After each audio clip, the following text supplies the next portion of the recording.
All right. Welcome, everyone. Thanks for joining us today for our webinar on the power of the network effect. My name is Claire Mitchell. I'm the account manager here at bstock, and I'll be serving as the moderator for today's discussion.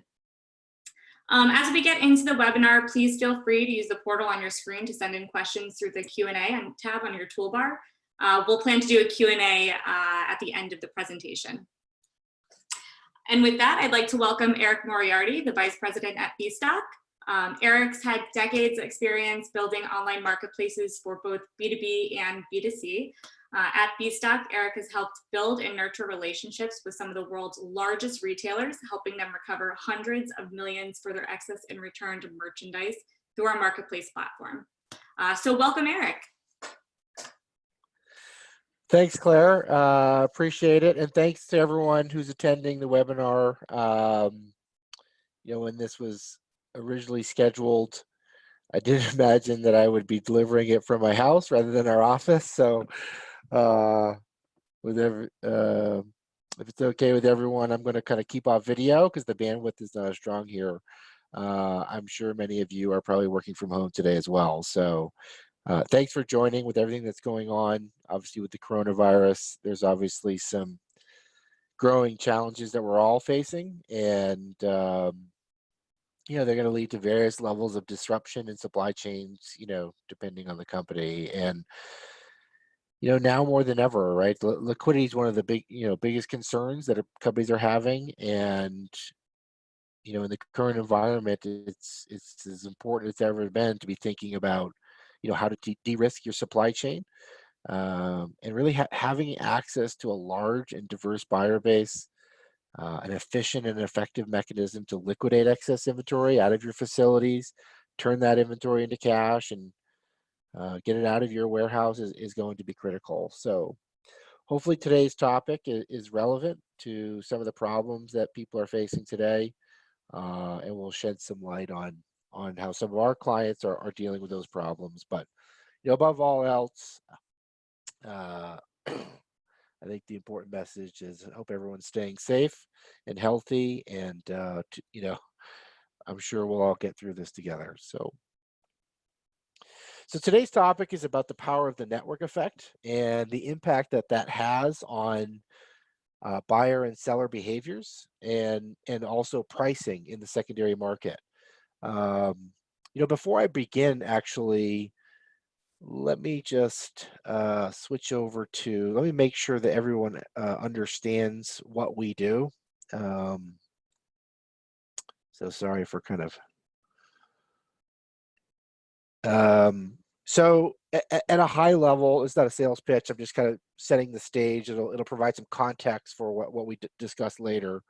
But at bstock, what we do is, we help companies make more money on excess inventory, and we operate a liquidation network. And so this is our homepage.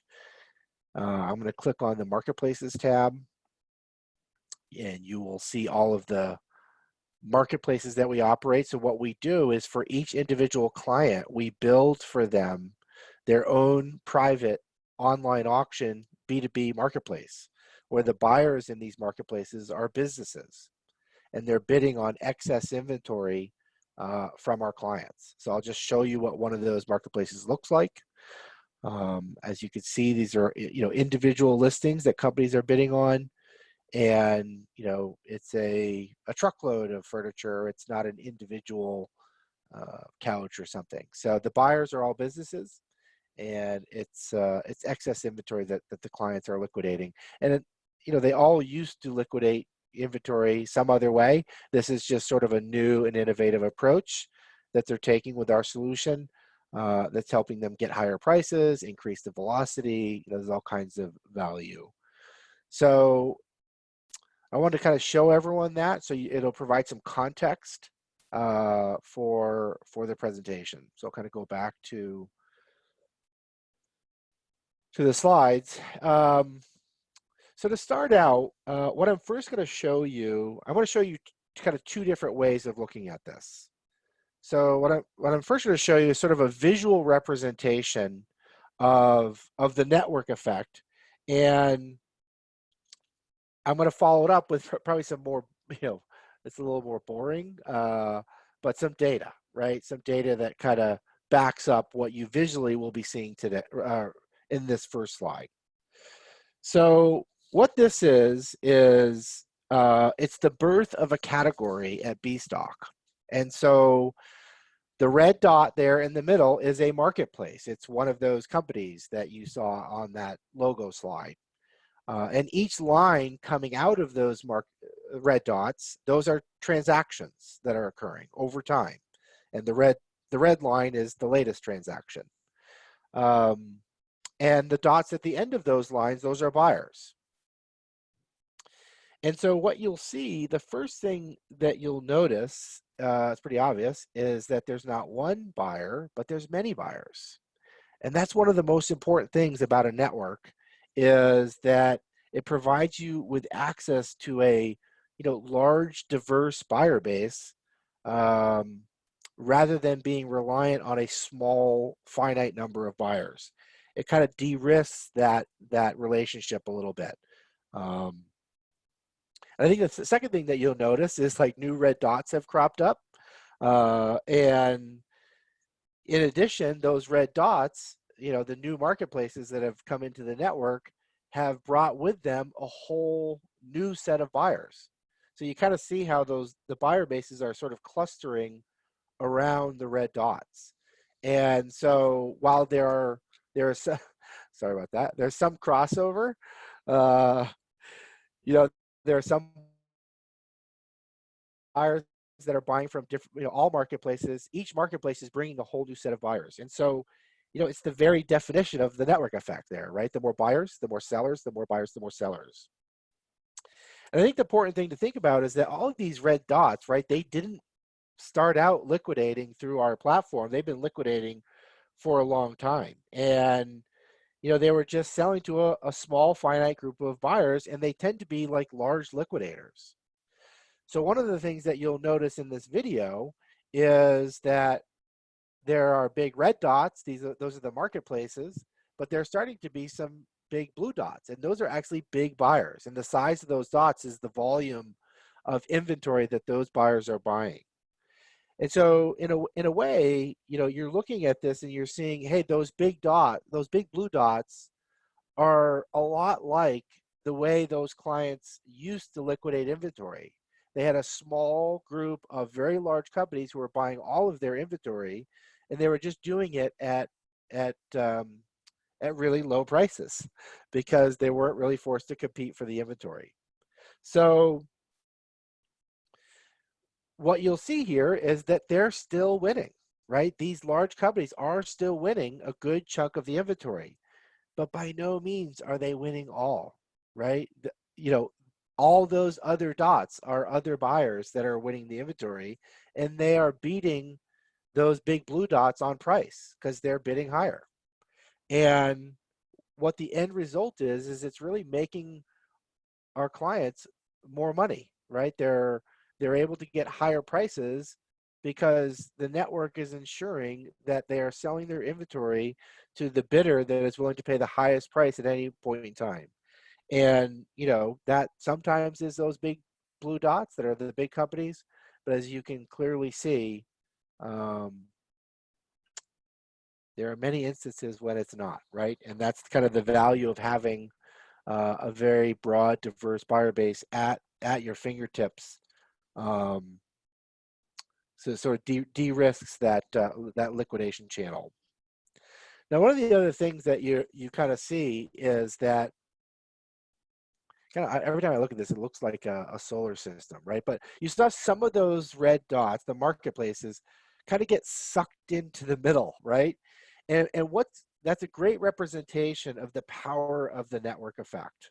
Okay, so what's going on there is it's almost like a gravitational pull. This collection of individual marketplaces has transformed into a network of marketplaces, and it's transformed into a destination. Okay, so think about when you're driving down the highway and you drive by the blue sign with all the restaurants and gas stations on it. that's the exit that you get off. And because, because you get off at that exit, right, that's where all the gas stations and restaurants, want to set up shop, right? The fact that Burger King is next to McDonald's isn't hurting McDonald's, it's actually helping McDonald's. And in essence, that's a big part of the power of what's going on here. So by getting everybody into one sort of destination, it becomes very powerful, and it is very attractive for buyers because it makes it very easy them to come to one location and source inventory. And so that's where they go. And as a result, it becomes a very powerful pull for a new seller that enters into the network as well. So that's kind of a nice, fun, visual for how the network effect evolves over time, right? That was the birth of a category at bstock. And so what I'm going to show you now is how does this play out in terms of the data, right? So, what impact does it have on buyer behavior? What impact does it have on seller behavior? And so I'll try and draw some corollaries from these charts that I'm going to show you back to that video. So what this is a chart of the home and garden category over the last 4 years. It's a quarterly chart. And all of these charts that you're about to see are going to have the same kind of format, right? So they're quarterly charts. It's over the last 4 years. It's in the home and garden category. And what the blue bar represents is how many marketplaces are selling inventory in that category over time. So as you can see, more and more marketplaces are selling home and garden inventory. So a lot like, kind of stores entering into the network, those red dots as they're appearing, that's kind of the blue bars here. And then the red line, okay, is the same time period. It represents how many active bidders there are competing for inventory in the home and garden category in our network. And as you can see, that's also going up and to the right. And so just to give you an idea of the size, okay, on the supply side of the equation, the number of marketplaces have increased by 150% in this category. But the number of active bidders has actually increased by 281%. Kind of going to the next chart, the key thing here is that buyers don't actually buy stores, right? They buy products, and those products have a value associated with them. So this is the same exact chart, except the blue bar, instead of being marketplaces, it represents the retail value of all the goods being sold in the network, okay, in this category. And so there's two things going on there. One is, new red dots are appearing, right? New sellers are selling inventory in the marketplace. But because our client's marketplaces is making them more money, each client is actually selling more inventory over time. They're not selling the same amount of inventory. It makes them more money, so it tends to make them send more and more inventory to their marketplace over time. So the retail value of the goods being sold in the network has increased by 302% over the same time period. So the number of marketplaces, 150%. The retail value of the goods being sold increased by 302%. So the other thing that's going on the demand side of the equation is, when new buyers come into the network, okay, they have more options to buy, right? There's many sellers, many different listings, so they don't just show up and bid on one listing. And so there's a metric that we look at in our universe. It's called total bidders. And what that means is, let's say Sally is a bidder in the network. in the previous slide, she's an active bidder. She's counted once. Okay. In this metric, if she bids on 10 different listings, she's actually counted 10 times. So it captures the concept of, you know, bringing somebody into the network as a buyer. They're going to be bidding on many different things, not just one. And so the more sellers there are, the more options of inventory there is for them to bid on. So during that same time period, active bidders grew by 280%, but total bidders increased by 804%. So significant. So not only are more buyers coming, they are coming and they are doing quite a bit more. They're quite a bit more active because there are a lot more stores to buy, to bid in. And then the last part that I will just talk about from a demand side of the equation is that when those buyers are coming into the network, our network is actually a dynamic pricing network, as you saw. You know, they're bidding on auctions. It's not a fixed price.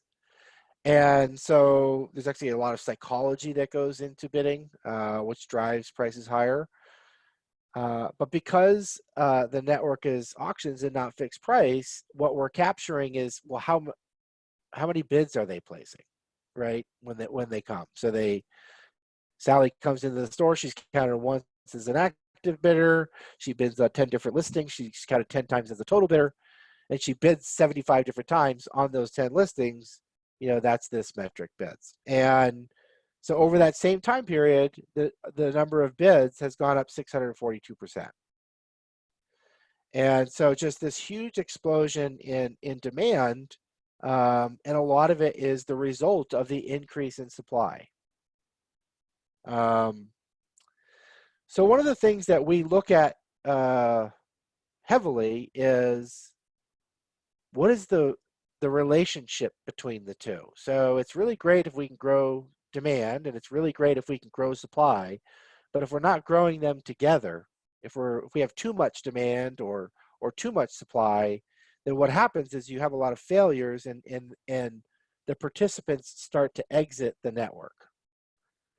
So you really have to, that's our job as the marketplace operator or network operator, is to balance the equilibrium of supply and demand, and make sure that as many participants as possible are being successful. And it's not an actually easy thing to do.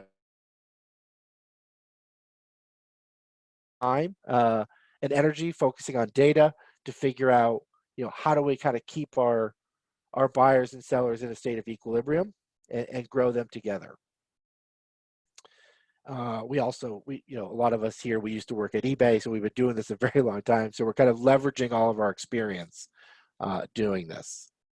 But what you want to kind of get a sense for is, if I'm adding, you know, if I add Burger King to that exit, right, is it going to hurt McDonald's or is it going to help them? And you want to really kind of be measuring that with data. So that's what this metric represents. We call it a network equilibrium metric. And what we're doing is we're creating a ratio of the demand metric divided by supply metric. So bids over retail value. What is that doing over time? Is demand growing faster than supply, or is supply growing faster than demand? And so in this category, over the last 4 years, the bids over retail value has actually increased by 84%. Another way to look at this is just kind of creating a scale, right? Bids are growing faster, you know, demand is growing faster than supply. So, you know, kind of, as I said at the beginning, it's kind of boring relative to looking at that video, but like, who cares about all this stuff?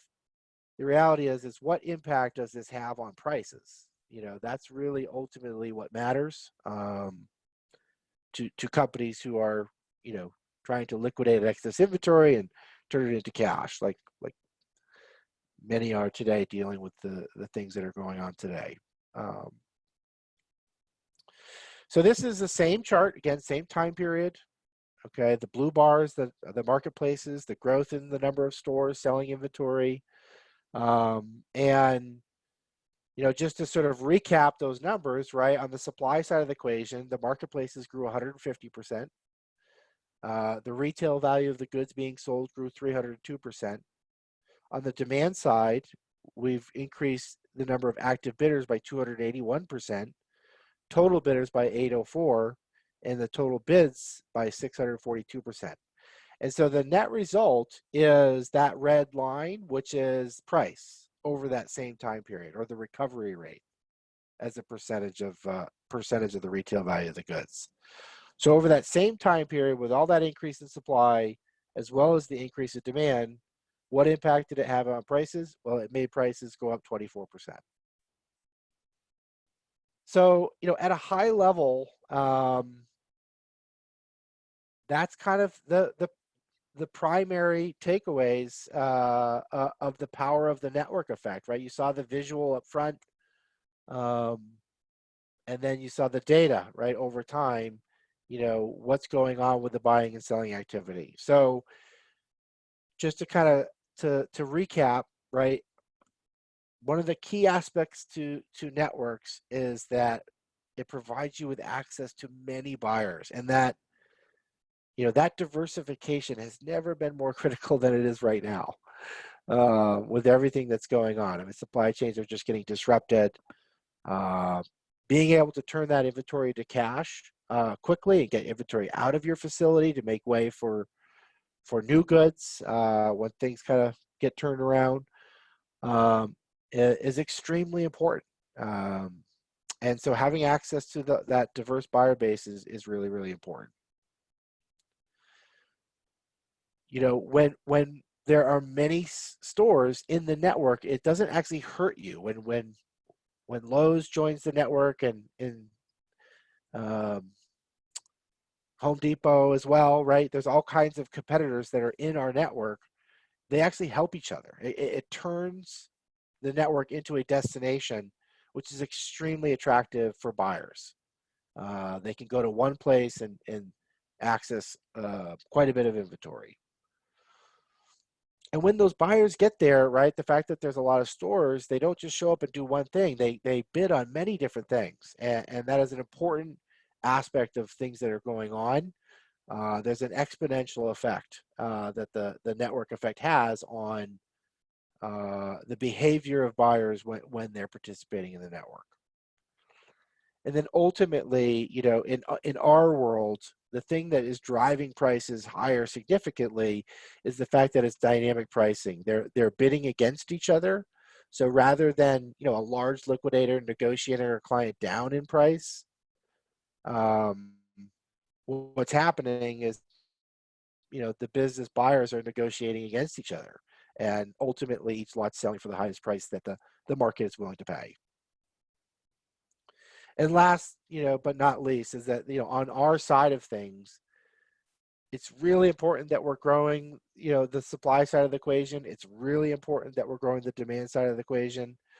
But if we do not do that in tandem, if we do not focus on the equilibrium of the two, it will fall apart. What happens is you have many exits, and so this is probably the most critical success factor to the network effect, is that they stay in balance, and that's our job as the network operator.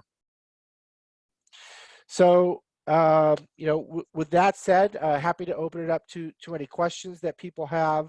Again, I appreciate everyone taking the time. I tried to keep it as short as I could. I know everyone's busy given everything that's going on. So Awesome. Yeah. Please stay safe.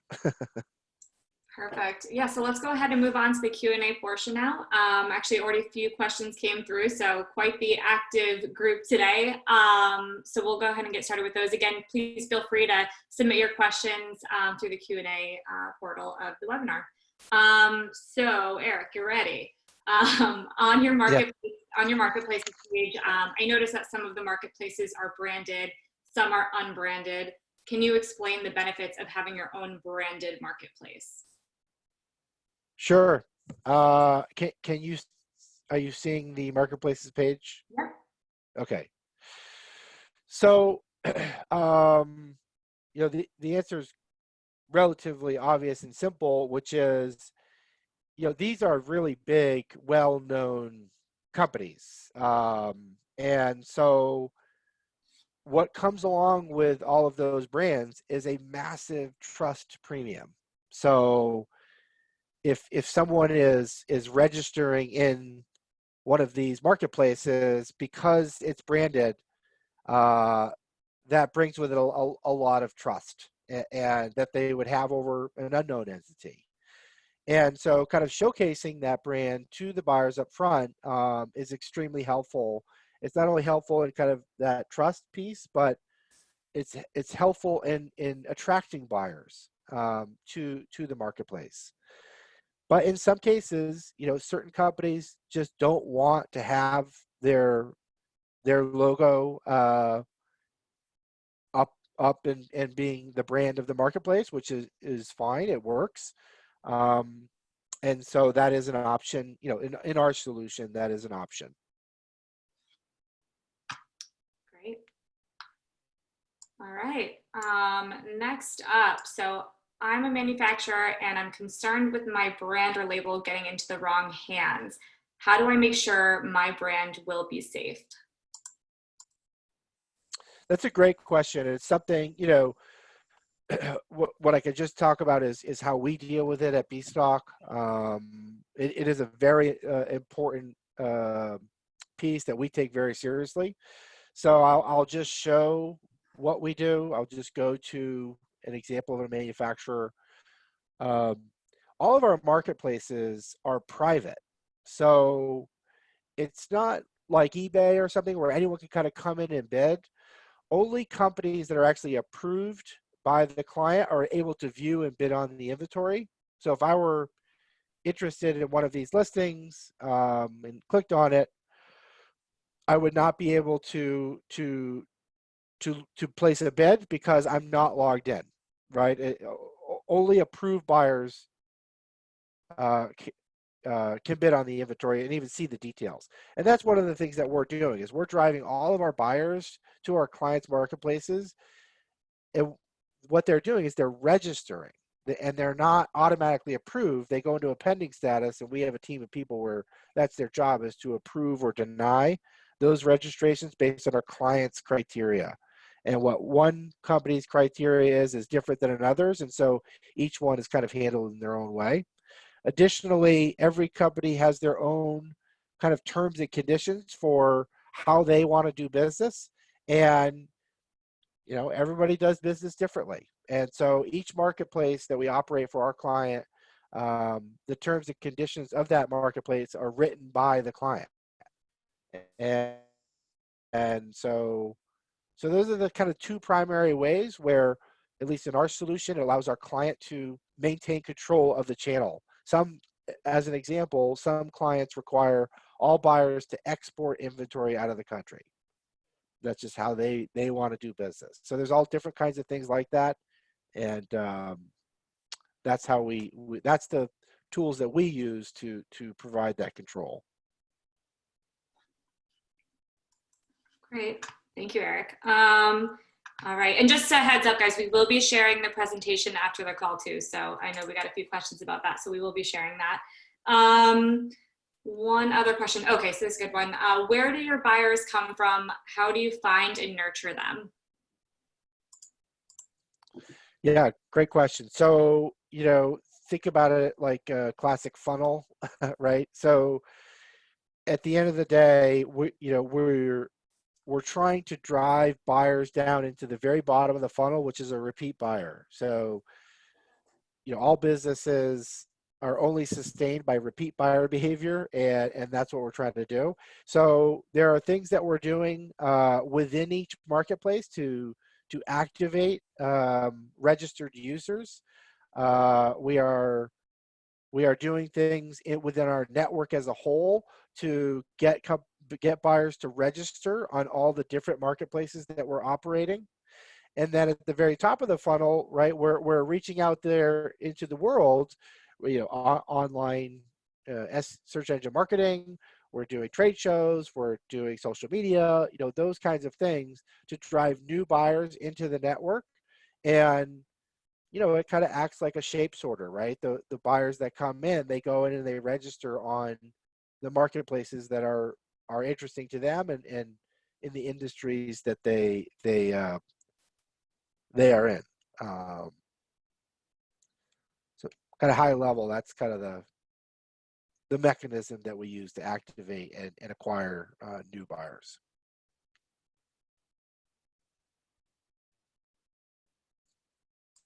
Oops, sorry, I was muted. All right. So do you handle or house the inventory? Do you have shipping partners you work with?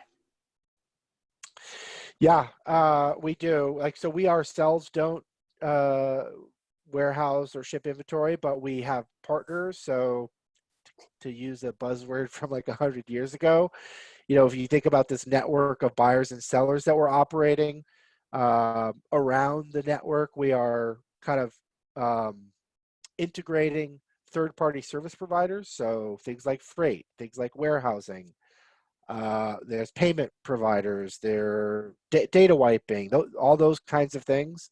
We're plugging them into the network, and if the buyer needs those services or the seller needs those services, it's kind of integrated and very seamless. So we're able to kind of offer those services to the buyers and sellers, but we're doing those types of things through our partnerships. Yeah, definitely. This one came through. I like this one. So how big is your network? Can you limit quantities and no international buyers?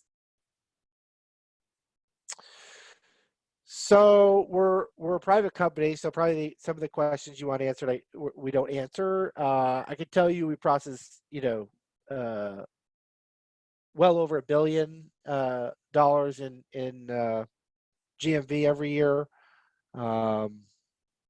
and hundreds of thousands of business buyers.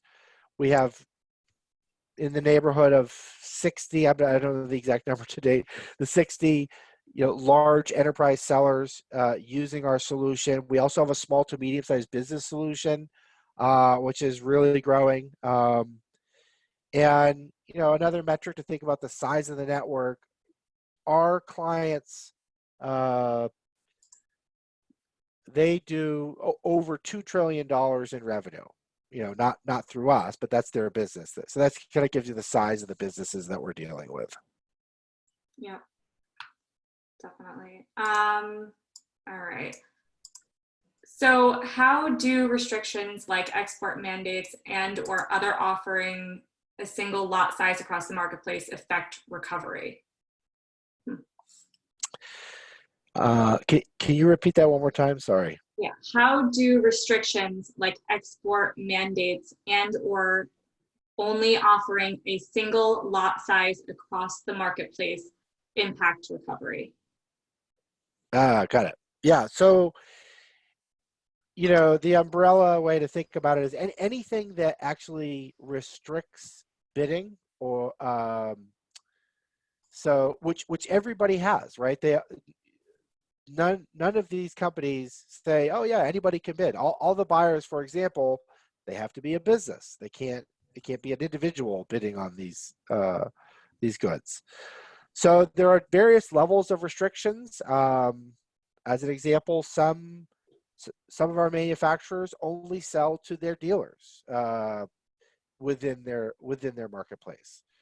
So there's all kinds of ways that you can restrict, and the sellers have various levels of that. The greater the level of restrictions there are, that has a sort of downward pressure on demand.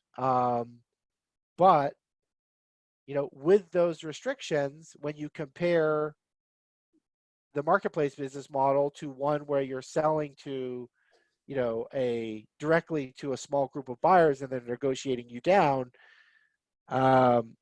this is still kind of yields higher prices for the client within whatever restrictions that they have. And I think I forgot the second part of your question. Yeah, I think Oh, the lotting. yeah, just Yeah. single lot size. How does that impact recovery? Yeah, so as an example, there are different size of buyers. So some buyers are smaller and they can only bite off a certain amount of inventory at any given time. But other buyers are larger and they don't want to waste their time with a very small lot. So it's kind of important if you can to offer various lot sizes that cater to different size buyers. That said, there's not one playbook, uh, right? There's not one answer that applies to all situations. I think from our perspective, one of the key aspects of doing this the right way is really studying the data, and learning from that data to figure out what is the optimal way to do it, and what works best in one situation may not work best in another. Yep, absolutely. So Eric, can you talk a little bit more about like restrictions that we could potentially offer on a private marketplace, in terms of, international buyers, exporting, things like that? Yeah, so I'm trying to think about the best way to answer this, right? So export only is an option. Some of our clients require all inventory to be exported. Um, Other clients require all inventory to be sold within the United States. They can't export it out of the country. Um, in our network, we have buyers that export, right? So we're kind of able to identify, and kind of build up a buyer base that meets the different types of criterias that companies have. And um, again, like I was saying before, kind of the network acts like a shape sorter, so we're able to direct those companies to the specific sources of inventory that kind of meet their criteria. So if they're an exporter, it's like, okay, these are the sites that export, things like that, and vice versa, right? Where for sellers that want inventory exported, we know, uh, a bunch of exporters that we can immediately drive them to that client's marketplace. Yep. And then on the opposite of that too, if someone, wants to keep, transactions domestic, are they able to do that as well? Absolutely, it's all in how there's two separate ways. One is the criteria by which a buyer is approved. So the client gives us a set of terms, a set of rules, a criteria by which we would approve a buyer. That's one way to control that. And then the other one is in the terms and conditions that govern the transactions between them and the buyers. They can kind of set certain set of rules. Just kind of going back to this is the terms of purchase. Um, you can use this as a mechanism to provide that control as well. Yep. Great. Another question, are the transactions transparent? Are we able to see the buyers and bidders that are purchasing the materials? So as another bidder, no, right? So I'll just sort of kind of go in and click on one, a listing, so you can see there's 38 bids on this. I'm, you know, from the buyer side, I know that there are 8 bidders that have placed 38 bids, but I don't know who they are. When there's the winning bidder, the client, right? The auction ends. The buyer wires cash. All of the transactions are cash up front, so there's no credit and things like that. The buyer wires the cash, and then we remit that buyer information to the seller when the transaction gets completed. So in that sense, the seller does know who the winning bidder is, because they're now a customer, right? They're doing a transaction with them, and they need to know where the inventory gets shipped. And um, I don't know if that Yep. is properly answering your question. I think so. Okay. If not, Yeah. please feel free to write in again. Yeah. Yeah. Right. All right. What is the ideal time to join bstock? Would it be if I'm the first marketplace in a specific category, middle or later? Sort of, if I'm a seller, you know, is it best if I am the first in a category, if I come during or later? Does that make sense? It does. From our perspective, first, right? Because it's like in the real world, right? You're establishing a relationship and establishing. So time is an important factor. Um, some of our oldest marketplaces are the most successful, and that's because they've been around a long time and they've built up the biggest buyer base in their marketplace. That said, uh, it doesn't mean you're at a disadvantage, right? As we showed with the charts and the video. You're not at a disadvantage. You're benefiting. But if I were to pick, I would say, you know, the company that captures the mind share of the buyer first, assuming you do a great job and you know, provide good service and all that stuff, you're going to be um, in the pole position, so to speak. Yeah. All right. Okay. So someone asked, is this wholesaling or liquidating? What is the difference? Yeah, that's a really great question. So, and it's a tough one to answer, but you know, there's a long answer to this. The simple answer is it's liquidation. Um, there are nuances that vary, and there are different, you know, products that we have actually with some clients where, you know, that facilitate a wholesale model better. But this is really about liquidating excess inventory.